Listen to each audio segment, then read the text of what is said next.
Um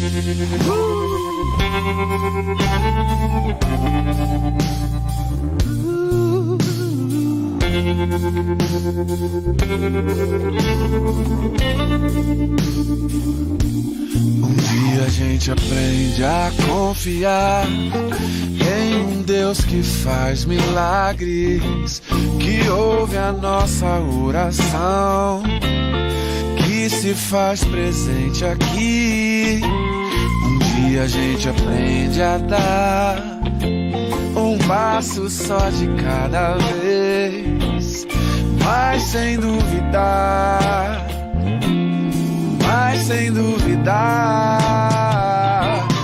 que Ele continua sendo bom, que Ele continua sendo Deus, que Ele continua sendo bom, que Ele continua sendo Deus. Oh, yeah, yeah.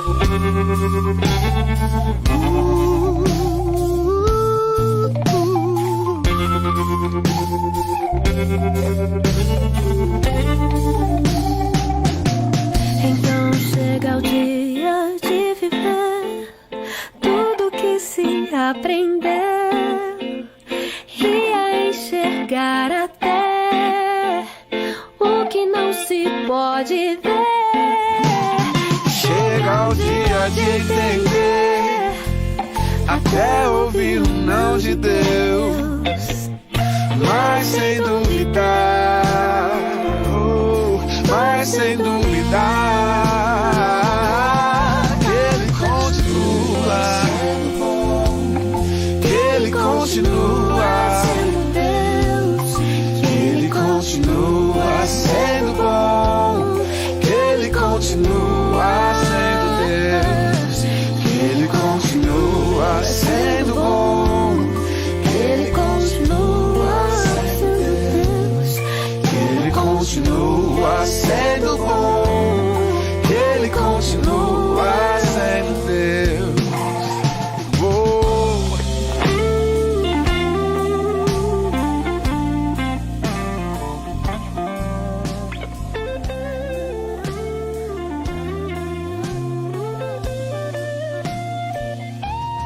Que Ele continua sendo bom, que Ele continua sendo Deus, que Ele continua sendo.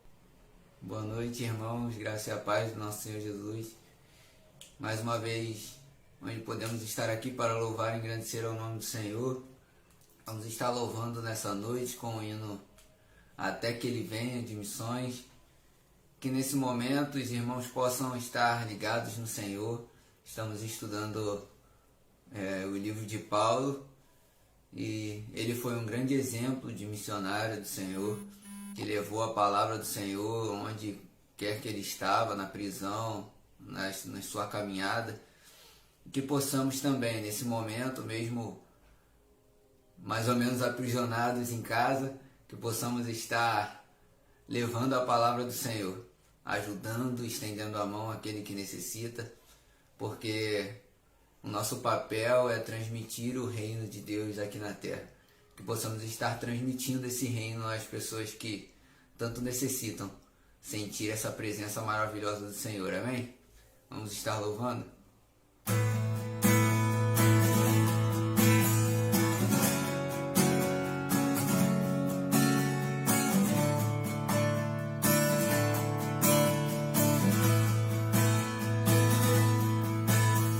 Tua graça me alcançou, pra ti quero viver, compartilhar o teu grande amor.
não for, quem irá? Se eu não estender as mãos, quem o fará? Me envolver, me entregar e dizer ao mundo que Jesus voltará, até que ele venha, até que ele venha. Visto a esperança que ao mundo vou levar, até que ele venha, até que ele venha. Ele é a razão que me faz continuar, até que ele venha, até que ele venha. Visto a esperança que ao mundo vou levar, até que ele venha, até que ele venha.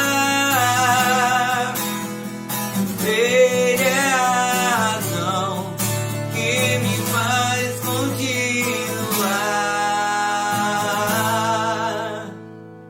Amém. Que possamos, até que o Senhor volte, anunciar essa graça e esse amor, que nada possa nos parar, que nada possa nos impedir de anunciar esse amor tão grande que nos envolve, que nos abraça, que nos traz paz. Amém? E que nessa noite possamos continuar aprendendo mais e mais da palavra do Senhor, porque Ele tem muito mais a falar aos nossos corações. Vamos estar orando nesse momento? Senhor, meu Deus, meu Pai, muito obrigado, Pai. Obrigado, Pai, porque a Tua graça, o Teu amor, a Tua paz tem enchido o nosso ser, Pai. Muito obrigado, Pai, porque em meio a tantas dificuldades o Senhor tem nos dado paz, tem nos acalmado, tem mantido, Pai, as nossas necessidades. Obrigado, Pai, porque nada tem nos faltado. Obrigado porque o Senhor tem mantido também a nossa saúde, meu Deus. E eu te peço, Pai, que o Senhor venha continuar a falar aos nossos corações, a nos auxiliar nos momentos difíceis. Pai, que o Senhor venha continuar nos dando estratégias para transmitir o Teu amor nesse momento difícil. E que possamos, Pai, estar com os nossos corações, os nossos ouvidos e olhos atentos para saber, Pai, o momento em que nós poderemos, Pai, falar do Teu amor, poderemos transmitir essa graça, essa paz que o Senhor nos dá. Pai, continue nos usando conforme o Teu querer, conforme a Tua vontade, e continue também usando, Pai, nessa noite, um mensageiro, que ele venha aqui, Pai, falar aquilo que o Senhor tocou em seu coração. Pai, que não venha a ser nada dele mesmo, mas que a Tua palavra venha a ser transmitida através da vida dele. Continue conosco nessa noite. Isso que eu te peço, te agradeço, em nome de Jesus. Amém. A paz do Senhor, irmãos. Olá, queridos. Graça e paz, tudo bom? Que bom estar mais essa noite aqui com você, para nós, nessa quarta com graça, refletirmos à luz da nossa segunda lição da nossa revista Palavra e Vida, que tem hoje por tema a universalidade da obra de Cristo. Minha proposta nessa noite com os queridos é nós podermos refletir à luz desse tema que está proposto, explicando sobre que ramo da teologia se encontra essa universalidade da obra de Cristo. Nós vamos precisar, depois desse primeiro momento, diferenciar a universalidade particular do universalismo e da universalidade ilimitada. E no terceiro e último momento, eu quero mostrar à luz sempre dos textos bíblicos, essa universalidade bíblica a qual nós seguimos mediante a palavra de Deus. Então, sem me alongar muito, eu sei que surgiram talvez algumas palavras aí pouco escutadas no tempo presente, porque são palavras de cunho teológico, e isso vai requerer uma atenção um pouco maior de nós, para que nós não venhamos a cair em erros. Então, a minha sugestão para você, nesse momento que está iniciando essa reflexão, é que você possa se apossar de um caderno, de uma caneta, a sua Bíblia, para que você possa, junto a mim, analisar alguns textos bíblicos para você entender sobre aquilo que nós estamos nessa noite propondo a você a refletir. Um tempo de pandemia, um tempo de muita morte, um tempo onde, infelizmente, temos sido notificados pelos jornais e pelas mídias, por todo o mundo, pessoas morrendo. E a grande pergunta que vem sobre a nossa mente é: para onde essas pessoas vão? Essas pessoas que estão morrendo sem Cristo Jesus, elas vão para o inferno? Essas pessoas que estão morrendo em Cristo Jesus, elas vão para o céu? Bom, não cabe a nenhum homem a dizer quem vai para o céu e a quem vai para o inferno. Mas vale nós estudarmos a palavra de Deus para entendermos a obra salvadora de Cristo Jesus, e compreendendo isso, eu acredito que nós, à luz da Bíblia, vamos sempre estar com as nossas mentes aclaradas sobre o que a palavra de Deus quer dizer para nós. Então, no primeiro momento, eu quero explicar do que se trata essa palavra, né? Essa universalidade da obra de Cristo. Então, a universalidade da obra de Cristo está falando sobre a doutrina da soteriologia. E a doutrina da soteriologia, ela é um ramo dentro da teologia. Então, vamos explicar esses termos. Teologia é o estudo da pessoa de Deus, é o estudo que nós, seres humanos, podemos realizar a partir da revelação que Deus dá a nós. Revelação essa que está na palavra dele, e revelação essa que nós podemos contemplar pelo mundo, aquilo que foi criado, os céus, a terra, as vegetações, os animais, tudo isso faz parte do estudo da pessoa de Deus. Então, teologia, estudo da pessoa de Deus. Soteriologia é a doutrina que estuda a salvação humana, né? No domingo nós estivemos falando sobre a verdadeira Páscoa e falamos ali que em Gênesis capítulo 3, o homem ele peca, o homem ele se afasta de Deus pelo pecado. E a partir deste momento é transmitido a nós a doutrina da salvação, quando Deus vai dizer que haveria de um homem nascer e pisar a cabeça da serpente, né? E ali nós sabemos que é do fruto do ventre da mulher, onde Jesus nasce futuramente, né, no tempo histórico bíblico, para trazer a salvação à humanidade. Então, a soteriologia é essa doutrina que estuda a salvação. E o que é a salvação? Salvação é um ato de Deus em favor da humanidade. E é a partir da aceitação desse ato gracioso de Deus ao homem que se inicia, né, um processo que vai perpassar aí na vida do homem por 6 braços, que se dá em conversão, regeneração, justificação, santificação e glorificação. Então, a salvação é um ato de Deus sobre a vida do homem, e após esse ato de Deus sobre a vida do homem, onde o homem recebe esse ato, dar-se-á então esse processo de conversão, regeneração, justificação, santificação e glorificação. Ok? Então, nós estamos aí nesse primeiro momento explicando para os queridos em que local se encontra esse estudo sobre a universalidade da obra de Cristo. Está dentro da teologia, mais especificamente na obra da salvação, na doutrina que estuda a soteriologia, a doutrina da salvação. Ok? Agora eu quero passar para um segundo momento, que é o momento onde nós vamos explicar sobre pelo menos 3 conceitos que nós estamos trazendo nessa noite a respeito dessa universalidade, né? Lembrando que esse é o tema da nossa lição, a universalidade da obra de Cristo. E por que eu estou tomando e me atendo algum tempo sobre essas explicações? É porque existe muito falso ensino, né, sendo produzido nos dias atuais e sendo espalhado através daquilo que hoje nós estamos fazendo. Você está me acompanhando mais uma vez através de uma live. E eu acredito que essa não seja a sua primeira live do dia que você esteja participando, né? Então, são muitas informações que são transmitidas e o meu compromisso com essa igreja local que está aqui, com você que está navegando aí e nos encontrou na página do Facebook ou no canal do YouTube, é procurar trazer informações verdadeiras. Lembrando que essa verdade que nós estamos apregoando é sempre à luz da palavra de Deus e nunca através de pensamentos próprios da minha pessoa ou de qualquer outra que esteja aqui à frente. Certo? Então, eu quero pensar com você sobre universalismo, universalidade e universalidade particular.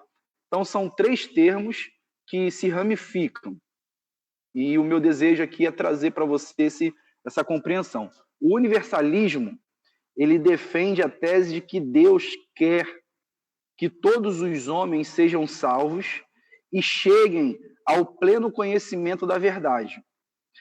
Isso é um texto bíblico que se encontra em 1 Timóteo, capítulo 2, verso 4. Certo? E o que os universalistas, né, querem dizer com esse texto bíblico? Eles estão dizendo, em outras palavras, que a salvação, a santidade e a felicidade final de toda a humanidade, ela será efetuada pela graça de Deus por meio de Cristo Jesus, por meio da sua obra, certo? Na cruz do Calvário, onde esse ministério que Cristo Jesus executou sobre a face da terra, culminando na obra da cruz e na sua ressurreição, vai trazer essa salvação, vai trazer essa santidade e essa felicidade final para a humanidade, independente do que essa humanidade tenha feito durante a sua vida sobre a face da terra. Qual é a questão? A questão é que universalismo, né, que é o que estamos explicando agora, esse universalismo, ele tira completamente a responsabilidade do homem em viver de acordo com os ensinos de Jesus. Ensinos esses que ele nos deixou nas Sagradas Escrituras. É uma tese teológica, né, porque é retirada da Bíblia, e ela vai advogar que basta o homem reconhecer a Jesus como Senhor e Salvador da sua vida, mas esse homem ele pode viver da forma que ele bem entender, seja ele um religioso, e aí um religioso que eu digo não é na essência da palavra religare, que é Jesus, ok?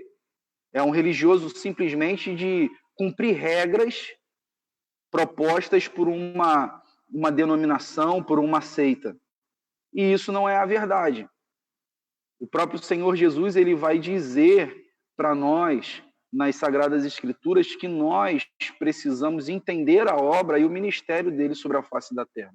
Ele veio para cumprir a lei, e cumprindo a lei, comprar homens de todos os povos, de todas as nações, de todas as tribos e línguas, como sacerdotes do reino do seu Pai, do reino de Deus. E esses sacerdotes, eles têm obrigações a cumprirem, e obrigações essas que são cumpridas em amor.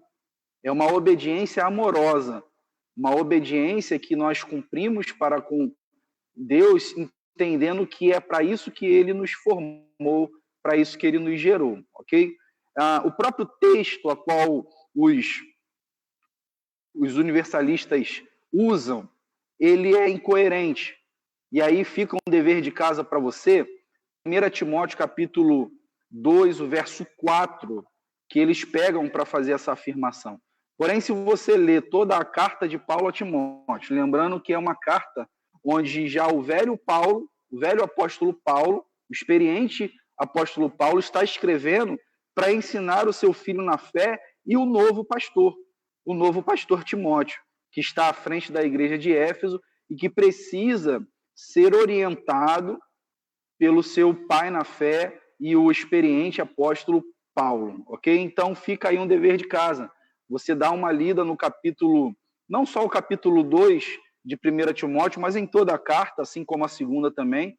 Você vai ver a todo momento que Paulo está exortando a Timóteo que ele pregue o verdadeiro evangelho, e esse verdadeiro evangelho vai revelar aos seus ouvintes a pessoa de um Jesus santo que se dá em testemunho para a remissão dos nossos pecados, ok? E isso foi falado aqui há 2 domingos já, de forma consecutiva. Essa remissão, essa compra, a paga dessa dívida precisava ser por alguém sem pecado. E Jesus cumpre isso. Então, é totalmente discrepante nós entendermos que se Jesus viveu sobre a face da terra sem pecado algum, buscando sempre fazer a vontade do Pai, qualquer pessoa hoje que vive a sua própria vontade vai ter acesso a esse céu, né? Lembrando sempre que Jesus se apresenta à humanidade como Senhor e Salvador. E isso faz muita diferença. Hoje, devido a essa pandemia que nós estamos sofrendo, as pessoas estão buscando um Salvador. Mas o Salvador não está dissociado, não está separado da pessoa do Senhor. Primeiro precisamos aceitar Jesus como Senhor de nossas vidas, para que Ele, sendo Senhor de nossas vidas, seja também o Salvador das nossas vidas. Então, agora eu quero passar com você para a universalidade ilimitada, que é aquilo que nós cremos. Nós cremos que a universalidade e não universalismo é uma realidade da palavra de Deus. O que é a universalidade ilimitada? É a doutrina que afirma que Cristo morreu pelo mundo. O que diz João 3,16. Porque Deus amou o mundo de tal maneira que deu seu Filho unigênito para que todo aquele que nele crê não pereça, mas tenha a vida eterna. Então, a universalidade ilimitada é a doutrina que nos informa, à luz da Bíblia, que Deus deu o seu Filho amado pelo mundo, por toda a humanidade. Ele não deu apenas por Israel, ele não deu apenas pelos hebreus, ele deu por toda a humanidade, por todos os homens. Como nós sabemos, Romanos capítulo 3, verso 23, vai dizer para nós porque todos pecaram, destituídos estão da glória de Deus. Sabendo disso, a obra de Cristo precisa ser nessa abrangência. Se o pecado entrou por Adão e Eva, e esse pecado se proliferou por todos os homens, por toda a humanidade, a obra de Cristo Jesus também precisa entrar por um único homem, que é Jesus, e abranger a toda essa humanidade. Mas essa humanidade que foi abrangida pelo pecado, sem tê-lo feito no seu início, já nasce assim, é diferente com a pessoa de Jesus. Precisa de entendimento, precisa de aceitação e de submissão. Então, o texto bíblico é claro em nos dizer isso. Deus amou o mundo de forma tal que deu o seu Filho unigênito. Mas ele deu esse Filho unigênito para que todo aquele que nele crê. Ele deu por toda a humanidade, mas não significa que toda a humanidade será salva. A humanidade que será salva é aquela que vai crer nessa obra de Cristo Jesus. E isso nos diferencia do universalismo. eu creio que Jesus veio, morreu e ressuscitou, mas vou viver a minha vida de qualquer jeito. Não. Isso é o que advoga o universalismo. A universalidade ilimitada é entender que essa obra é para alcançar todos os homens que creem, né? A fase inicial ali do que é necessário para que o homem seja salvo em Cristo Jesus é entender essa obra. E como nós entendemos essa obra? É um presente, é dádiva de Deus, é Deus que faz esse ato de graça e de misericórdia sobre as nossas vidas. Entretanto, não tira a responsabilidade de nós de termos fé e nos arrependermos. São os dois elementos essenciais para a salvação: arrependimento e fé.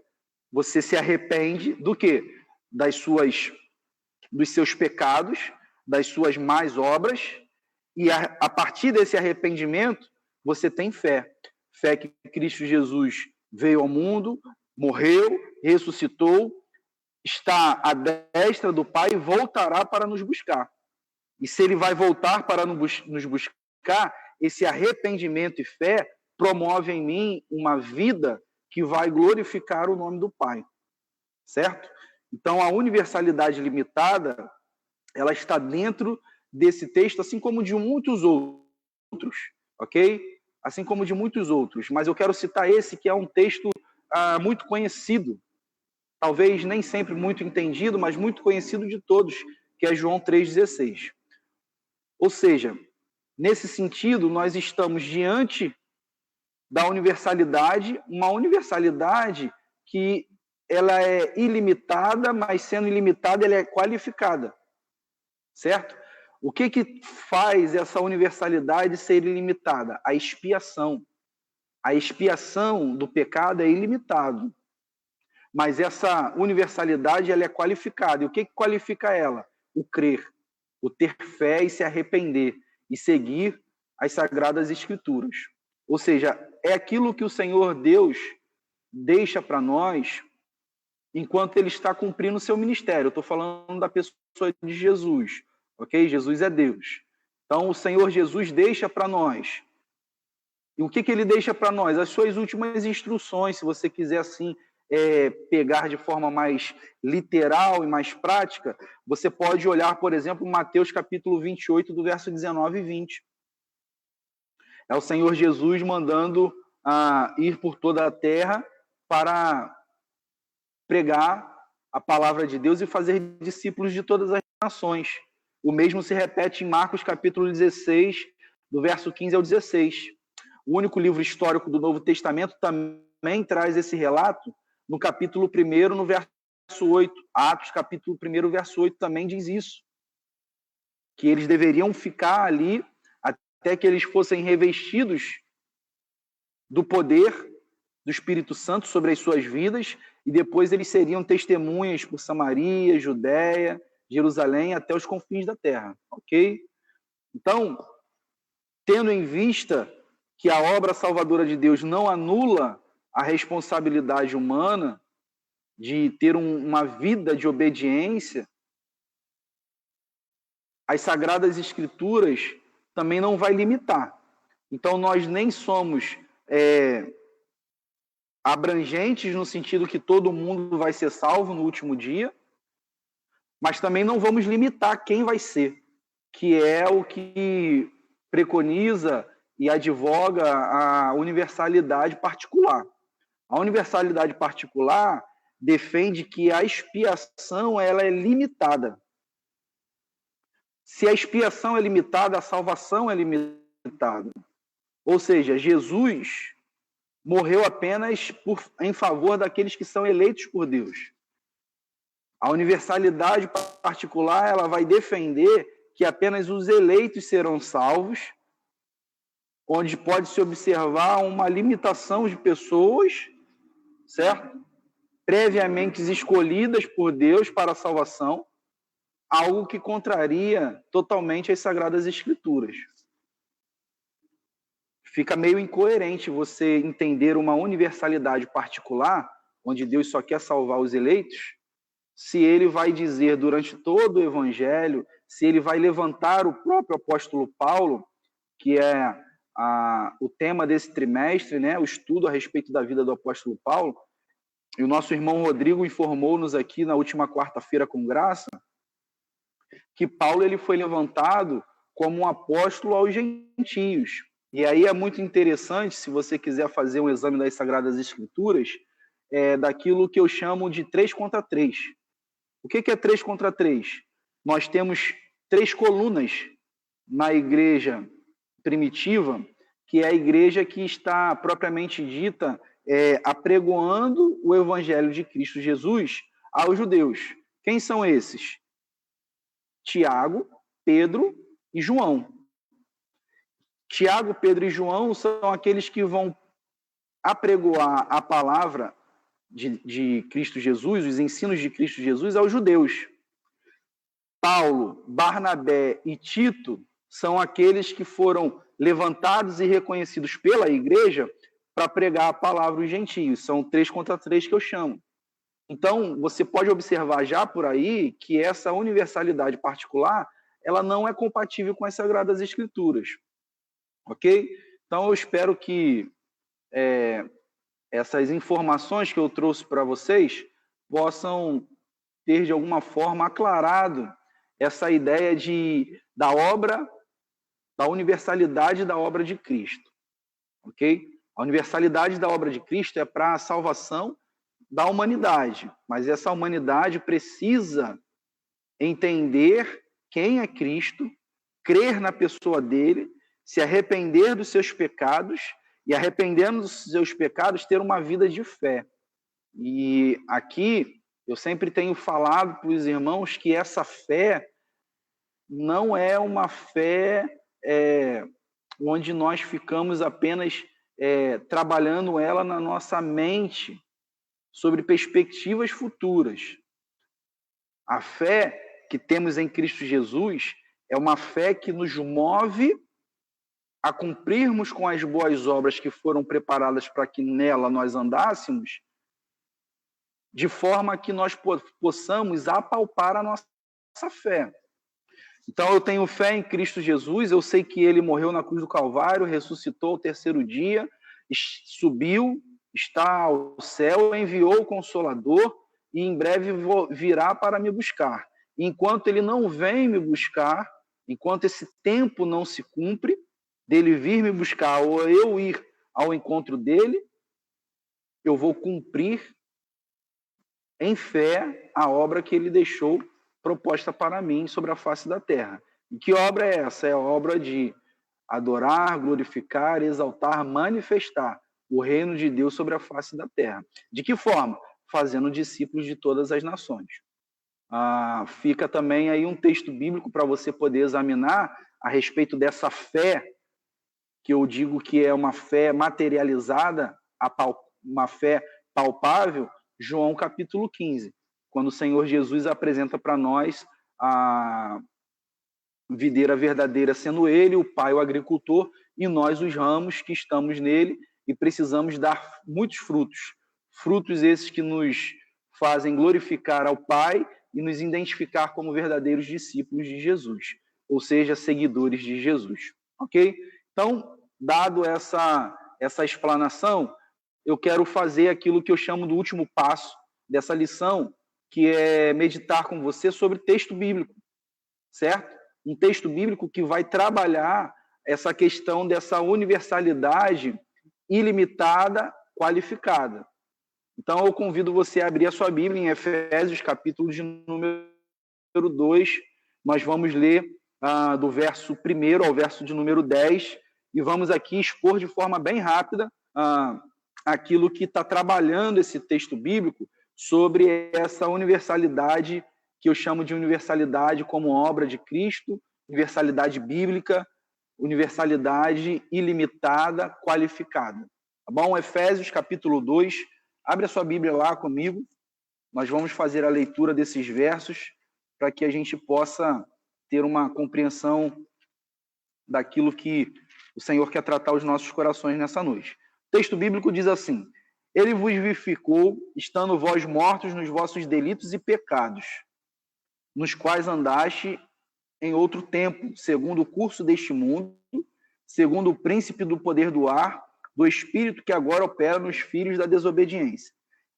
Entre eles, todos nós também antes andávamos nos desejos da nossa carne, fazendo a vontade da carne e dos pensamentos carnais, e éramos, por natureza, filho da ira, como também os demais.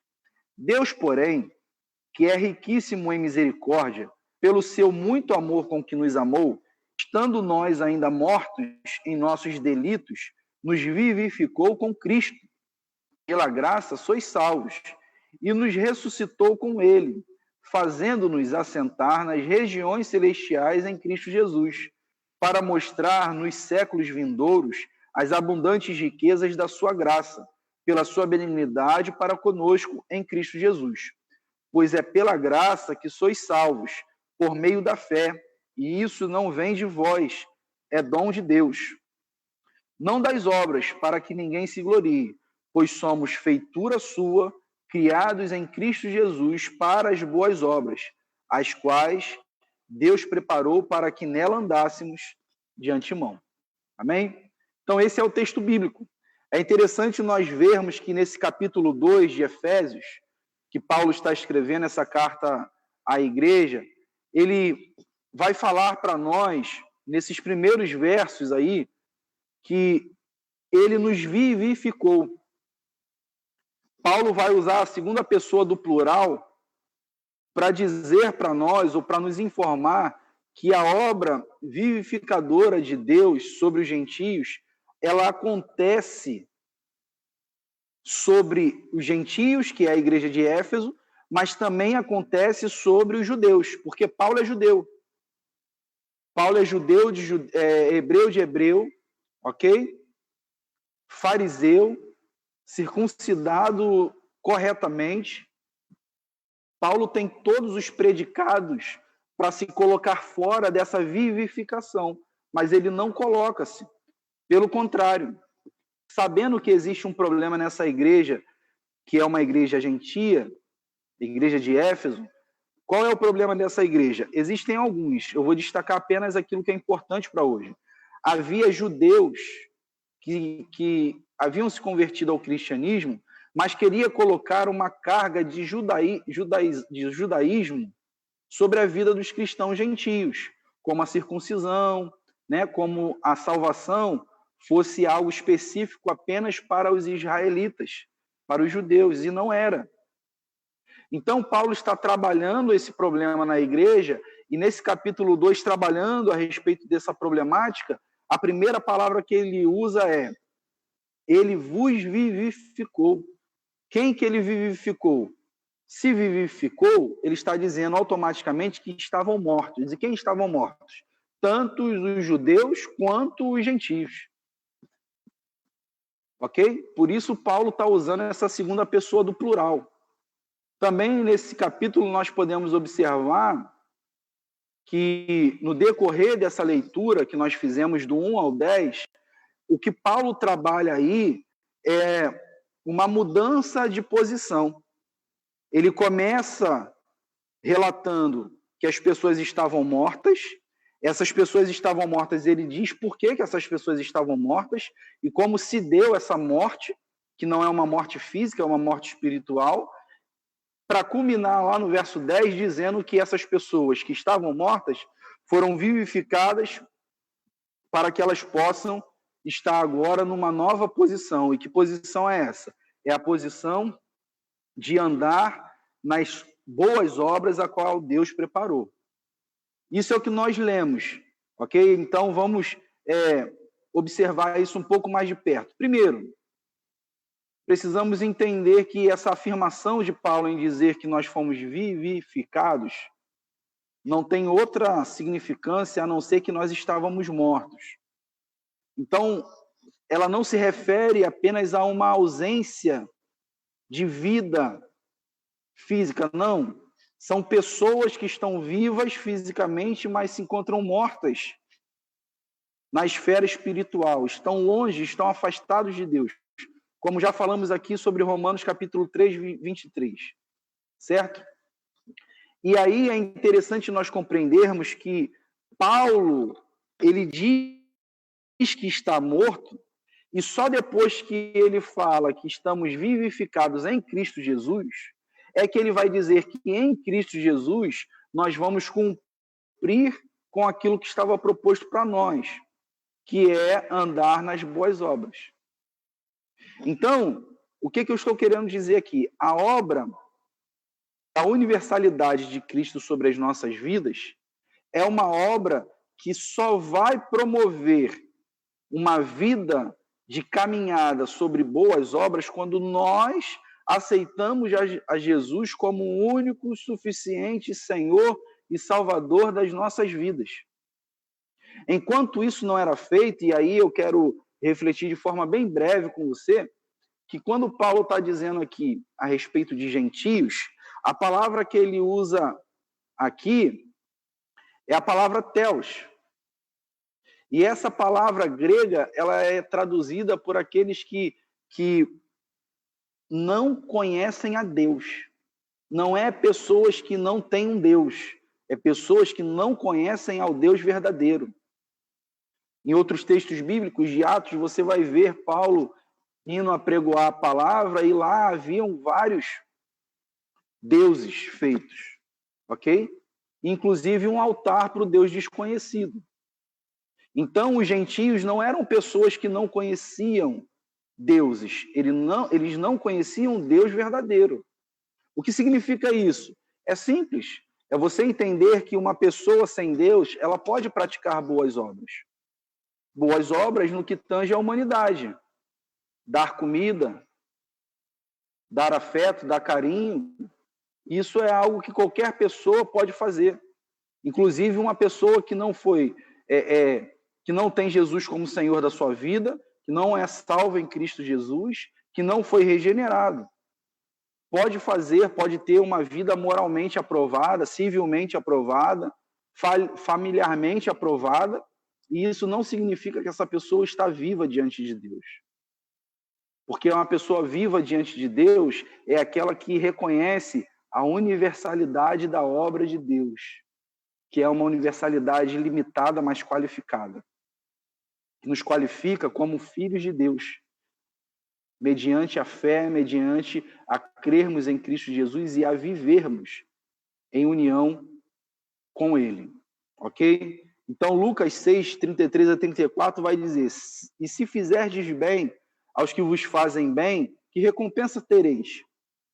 Também os pecadores fazem o mesmo. E se emprestares àqueles de quem espereis tornar a receber, que recompensa tereis? Ou seja, esse texto bíblico de Lucas está dizendo justamente isso. Quando Paulo está falando sobre estarmos sendo vivificados em Cristo Jesus, ele está dizendo que essa humanidade precisa ser vivificada entendendo a obra da universalidade de Cristo Jesus. Amém? Então, Paulo continua dizendo para nós que aceitar a Cristo como Senhor e Salvador das nossas vidas é aquilo que vai trazer para nós não só uma vida, mas uma continuidade sobre a face da terra que glorifique a Deus, que exalte a Deus. Então, essa obra de salvação que Deus faz sobre a nossa vida não é uma obra final, é uma obra inicial. E isso precisa ficar claro aos nossos corações. O que causou a morte do homem? Essa morte é uma morte que tange ao espírito. E Paulo vai dizer que o que nos fez mortos, ele diz aí no verso 1 que foram os delitos e pecados. É interessante esse jogo de palavras que Paulo usa, porque Paulo fala que nós estávamos paraptoma, certo? Que significa transgredindo, mas Paulo também fala que nós estávamos hamatia, que é o pecado que significa o erro de não alcançar aquilo que estava proposto. Ou seja, paraptoma, transgressão. Transgressão significa aquilo que é uma queda uma queda que promove um passo, né? Um passo em falso que promove uma queda e nos faz ultrapassar os limites. Então, Paulo está dizendo que diante de Deus nós estamos mortos tanto por transgressão como pelo pecado, tanto por paraptoma, que é a palavra grega, como hamatia. E qual é a abrangência dessas palavras para a nossa vida? Paulo está dizendo que o pecado significa tanto que nós estamos errando por não estarmos alcançando aquilo que nos foi proposto, como também estamos errando, estamos mortos diante de Deus por estarmos ultrapassando os limites que foram propostos para nós. Então, nós erramos tanto por hamatia quanto por paraptoma, tanto por transgressão como pelo pecado. Ou seja, trocando em miúdos, para que nós possamos ter uma compreensão um pouco mais abrangente, é compreender que diante de Deus nós somos rebeldes porque estamos ultrapassando os limites, mas também somos fracassados. Por que somos fracassados? Porque nós não estamos alcançando aquilo que estava proposto. E aí, Paulo vai dizer para nós, em Romanos capítulo 6, verso 23, que esse pecado que é cometido por nós gera morte. Então, por isso, Paulo está dizendo, ele vos vivificou. De que forma ele nos vivificou? Nós estando mortos nos nossos pecados e transgressões, ou transgressões e pecados. Então, ele sabendo do nosso estado miserável, ele morre por nós para que nós pudéssemos estar vivos mediante a pessoa dele. Entendendo isso, nós começamos a compreender essa universalidade da obra de Cristo. A universalidade da obra de Cristo não está para uma universalidade particular. Ele não morreu para salvar aqueles que não estavam em pecados. Não. Ele morreu para salvar aqueles que estavam em pecados, aqueles que estavam transgredindo aquilo que Deus tinha proposto. Então, aí, nós já excluímos a questão da universalidade particular. Isso não existe à luz da palavra de Deus. Mas esses a qual ele morreu para salvar, ele morre também, dizendo para nós no verso 2 e 3 o seguinte, nos quais andastes em outro tempo, segundo o curso deste mundo, segundo o príncipe do poder do ar, do espírito que agora opera nos filhos da desobediência. Entre eles, todos nós também antes andávamos, nos desejos da nossa carne, fazendo a vontade da nossa carne e nos pensamentos carnais, ok? E nos pensamentos carnais, e éramos, por natureza, filhos da ira, como também os demais. Então, agora, Paulo está dizendo para nós que o homem natural, o homem que está morto nos seus pecados, está sendo dirigido por um mundo pecaminoso, por um demônio, né, que é Satanás, e pela sua própria carne. Então, tudo isso, Paulo está dizendo para nós que esse mundo, esse sistema mundano, nos pressiona cada vez mais para nós continuarmos andando dessa forma. Só que Paulo, escrevendo aos Romanos, a igreja de Roma, no capítulo 12, no verso 10, ele diz para nós que nós não podemos nos conformar com este mundo, mas precisamos transformar pela renovação da mente, para que possamos experimentar a boa, perfeita e agradável vontade de Deus sobre as nossas vidas. 1 João 2,15, por exemplo, a 17, João vai enfatizar a nós que aquele que ama o mundo não ama a Deus. O texto bíblico diz assim, não ameis o mundo, nem o que no mundo há. Se alguém ama o mundo, o amor do Pai não está nele. Porque tudo o que há no mundo, a concupiscência da carne, a concupiscência dos olhos e a soberba da vida, não é do Pai, mas do mundo. E o mundo passa e a sua concupiscência também, mas aquele que faz a vontade de Deus permanece para sempre. Ou seja, 1 João 2, de 15 a 17, está agora contrapondo o pensamento do universalismo.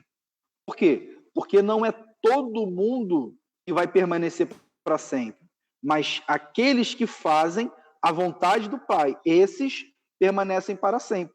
E quem é que faz a vontade do Pai? O próprio Senhor Jesus.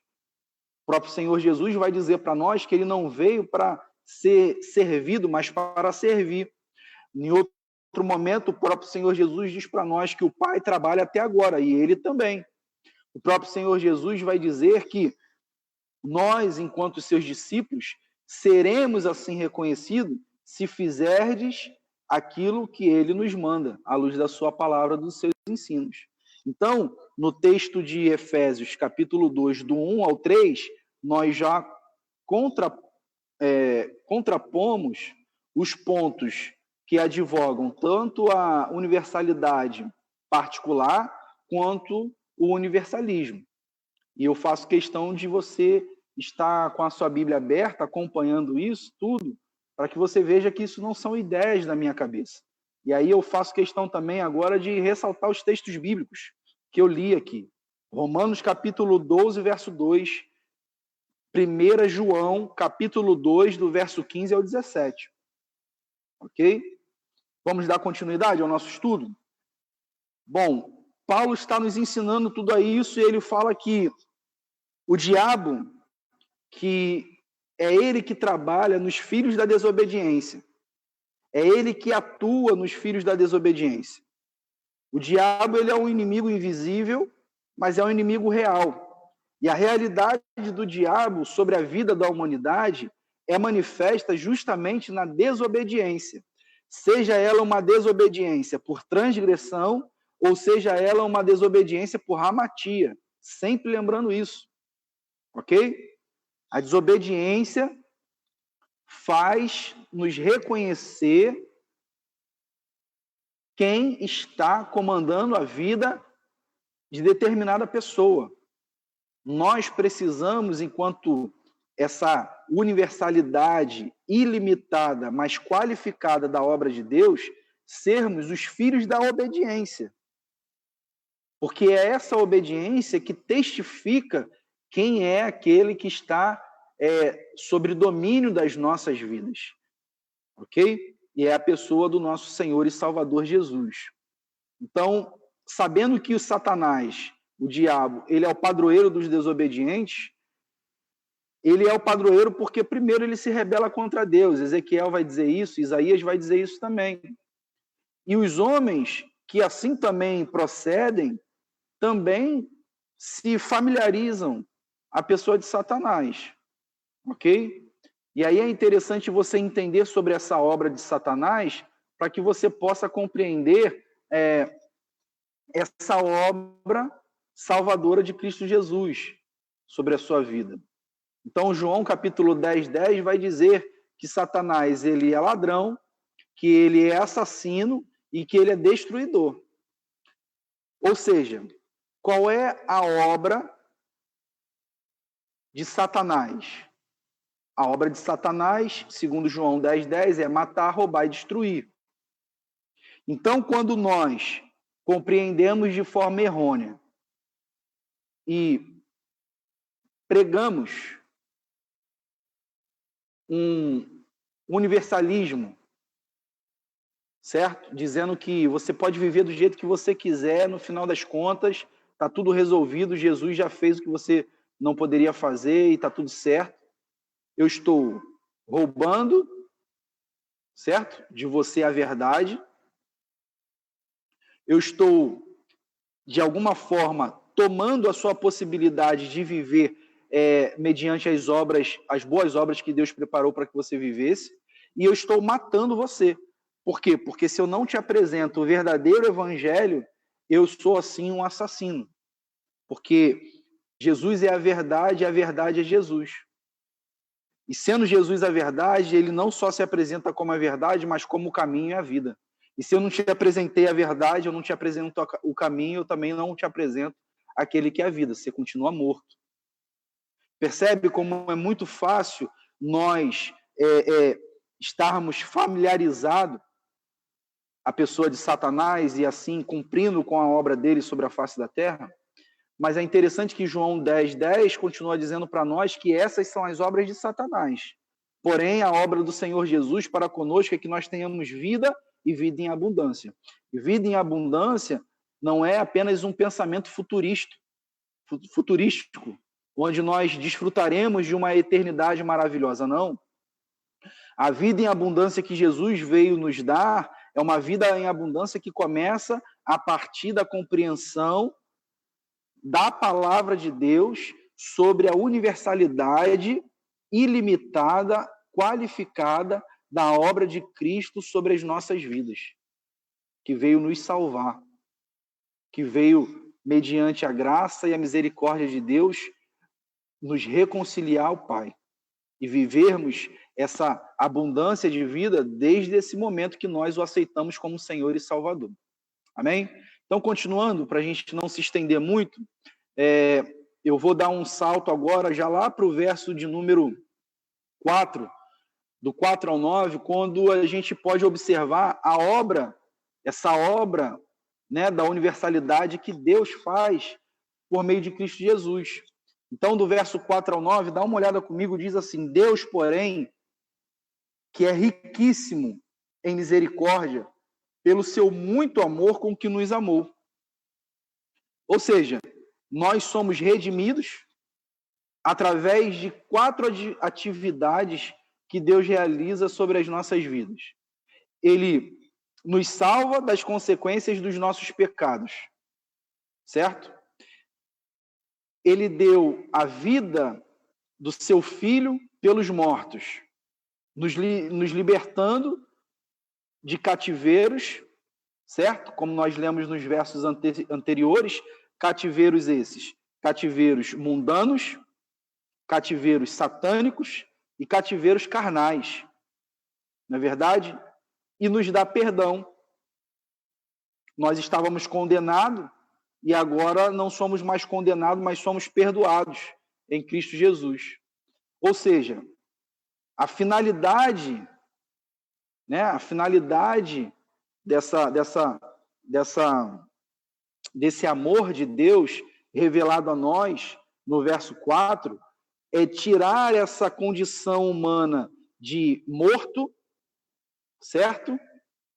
Essa condição humana de pecador, de rebeldia, e nos transportar agora para uma condição de amor, de graça, de misericórdia, não mais como prisioneiros, mas agora como aqueles que estão libertos e vivos espiritualmente para andar mediante as boas obras, certo?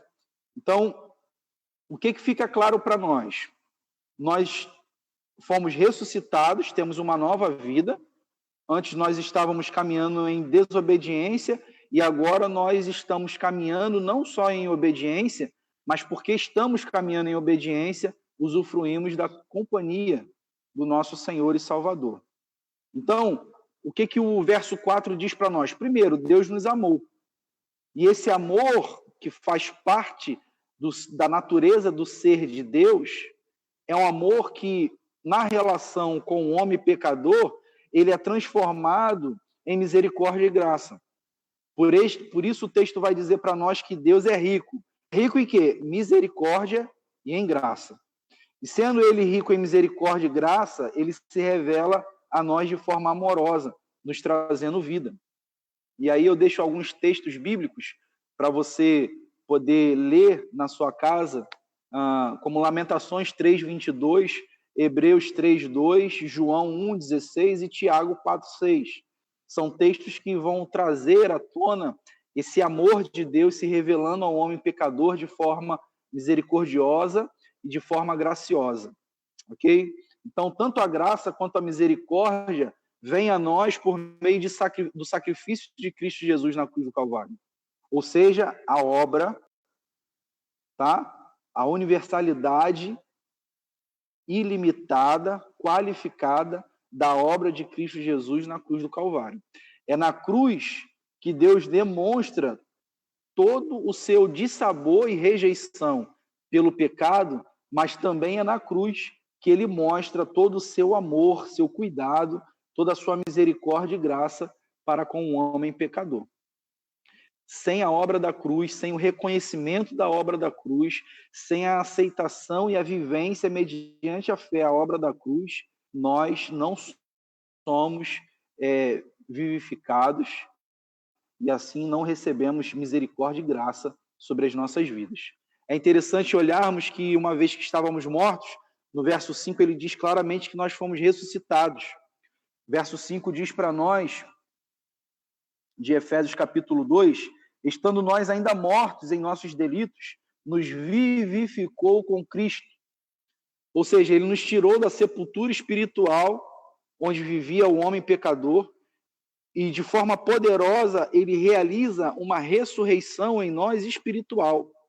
Então, a vida em abundância que Deus veio nos dar, que Jesus veio nos dar, não é uma vida abundância no que tange apenas sentido físico, matéria, ok? Lembrando que eu falei para vocês a respeito dessa explicação, dessa salvação, que é a salvação, e falei para vocês no início que ela vai, depois do ato da salvação, se ramificar num processo, e o último ato desse processo é a glorificação, é o novo corpo que receberemos. Então eu não fico pensando sobre a salvação apenas no novo corpo que eu irei receber.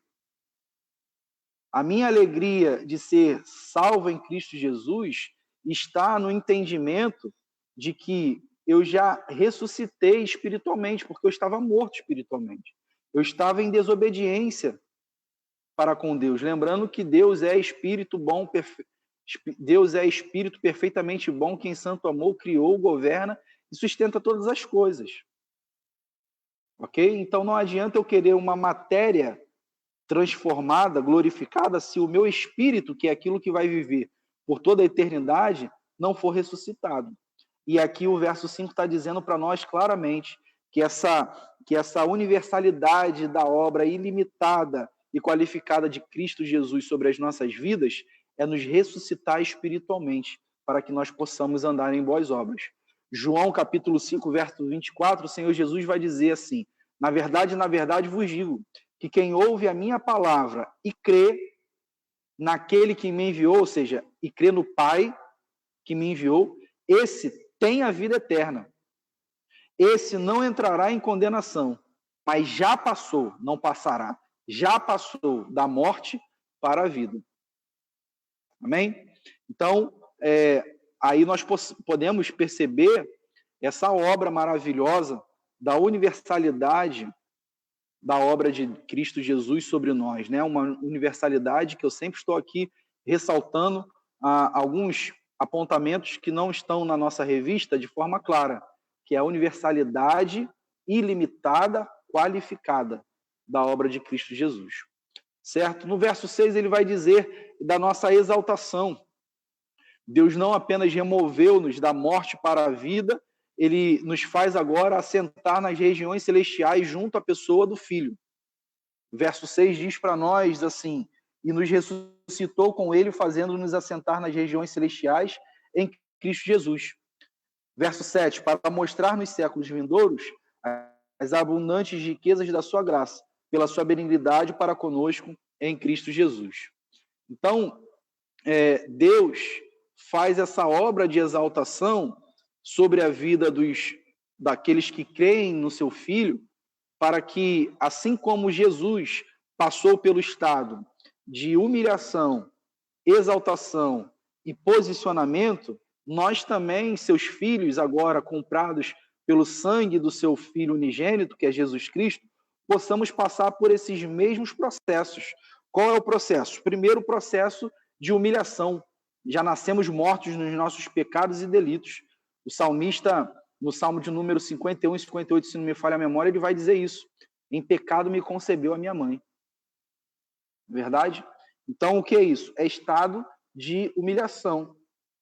Qual é o estado de exaltação? É que eu estava humilhado, morto, mas Deus, porque é riquíssimo em amor, deu o seu Filho unigênito na cruz do Calvário, para que nele, e mediante a fé, que eu tenho na pessoa dele, eu saísse desse estado de humilhação para um estado de exaltação. Que estado é esse?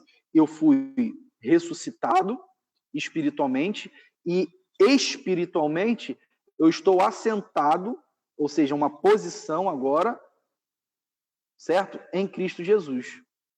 Então, com Cristo Jesus assentado, sabendo que ele é o dominador, como diz Filipenses 2, do 5 ao 11, ele está exaltado e nós estamos também nessa posição que nos leva a viver de forma obediente para com o nosso Pai. Amém?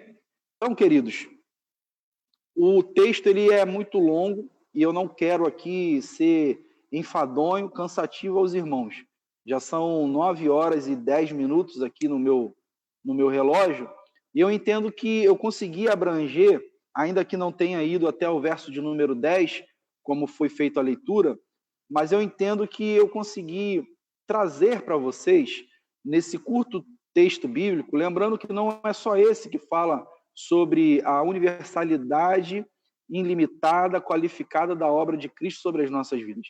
Existem vários outros, e aí eu posso deixar para vocês, para você ler na sua casa, se esse for o seu desejo, sobre essa obra maravilhosa que Deus faz sobre as nossas vidas.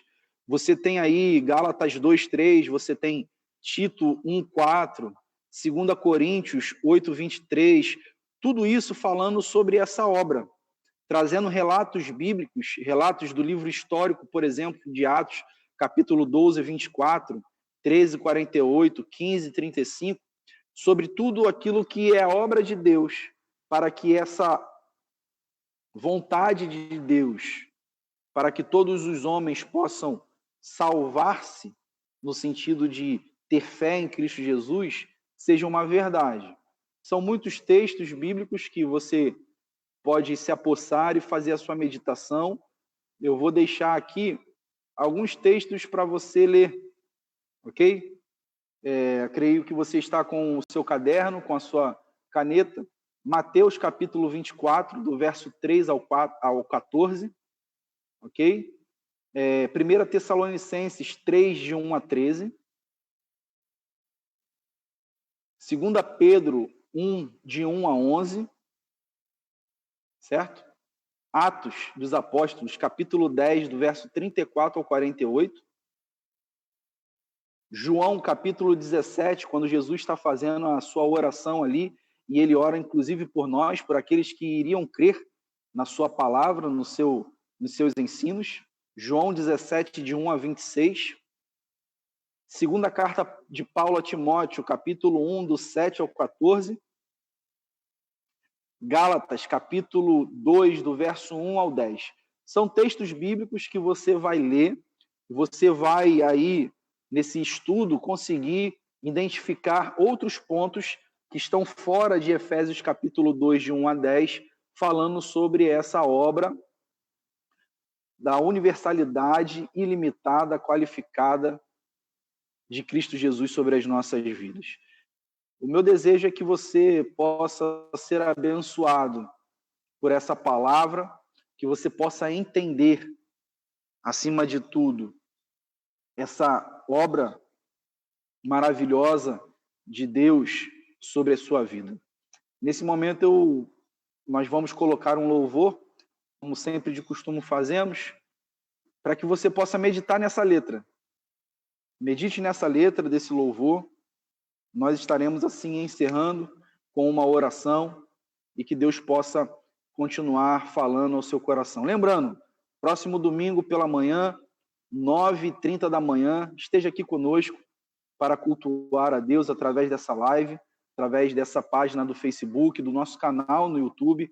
Você que ainda não se inscreveu lá no nosso canal do YouTube, vai lá, se inscreva, se puder e se for da sua vontade, faça lá um sinalzinho de ok para nós, marcando lá, deixando o seu like.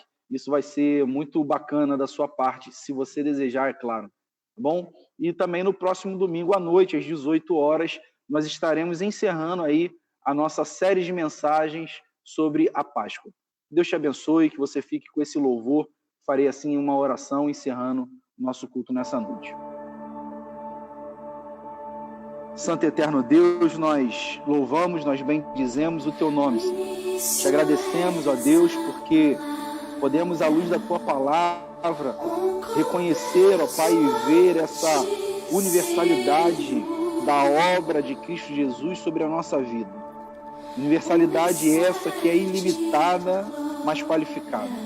Ilimitada porque entendemos que o Senhor deu seu Filho para que todo homem sobre a face da terra, aonde quer que esteja, ele possa reconhecer Jesus como Senhor e Salvador da sua vida. Qualificada porque eu entendo, à luz da Tua palavra, que existe uma responsabilidade sobre cada um de nós, de nos arrependermos dos nossos pecados, das nossas ofensas, dos nossos delitos que cometemos para contigo, Pai.